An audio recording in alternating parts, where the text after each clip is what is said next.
আসসালামু আলাইকুম। অনেকেই আমরা ইমো ব্যবহার করি। কিন্তু এই ইমোটা অনেক সময় কোনো কারণে হ্যাক হয়ে যায়। অর্থাৎ কোনো দুশমন, বন্ধু কিংবা অনেকেই আছে ইমোগুলোকে হ্যাক করে নিয়ে নেয়। অতঃপর এই ইমো হ্যাক করার পর বিভিন্ন প্রতারণার শিকার হতে হয়। কারণ এই ইমো হ্যাকের পরে অনেকেই কিন্তু এই ইমো থেকে অনেকেই নক করে ফ্রেন্ড লিস্টে যারা থাকে তাদেরকে নক করে কিন্তু তারা অনেক রকম টাকা চায়। সো এই ইমো যখন হ্যাক হয়ে যাবে তখন আপনি কিভাবে বুঝতে পারবেন বা আপনার ইমোটা হ্যাক করা হয়েছে কিনা সেটা আপনি কিভাবে বুঝবেন?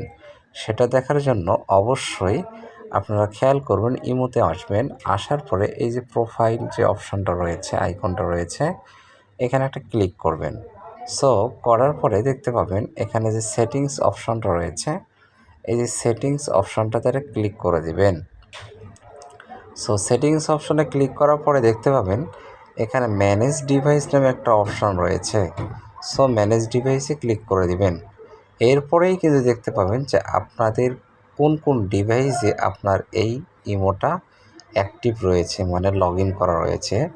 আপনারা এখানে কিন্তু খেয়াল করতে পারবেন যে কয়টা ডিভাইসে আপনার ইমোটা লগ ইন করা আছে।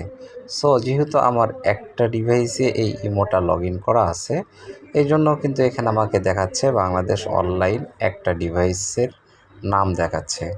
যেহেতু আমার ডিভাইস নাম হচ্ছে এটা ভিভো, এটাই কিন্তু এখন শো করতেছে। যদি আর কোনো ডিভাইসে এই অ্যাকাউন্টটা থাকতো তাহলে কিন্তু এখানে দেখিয়ে দিত। সো বুঝতে পারছেন যে কিভাবে আপনারা আপনাদের ডিভাইস চেক করবেন, অর্থাৎ কিভাবে আপনারা দেখবেন যে আপনার ইমোটা কেউ হ্যাক করে অন্য কোনো ডিভাইসে চালাচ্ছে নাকি। সো ভিডিওটা যদি অবশ্যই আপনাদের কাজে আসে কিংবা আপনাদের উপকারে আসে, অবশ্যই চ্যানেলটিকে সাবস্ক্রাইব করে পাশে থাকা বেল আইকনটি বাজিয়ে দিবেন এরকম নিত্য নতুন টিপস পেতে। ধন্যবাদ টেকনিক্যাল টিপসের সঙ্গে থাকার জন্য। আসসালামু আলাইকুম ওয়া রাহমাতুল্লাহি ওয়া বারাকাতুহু।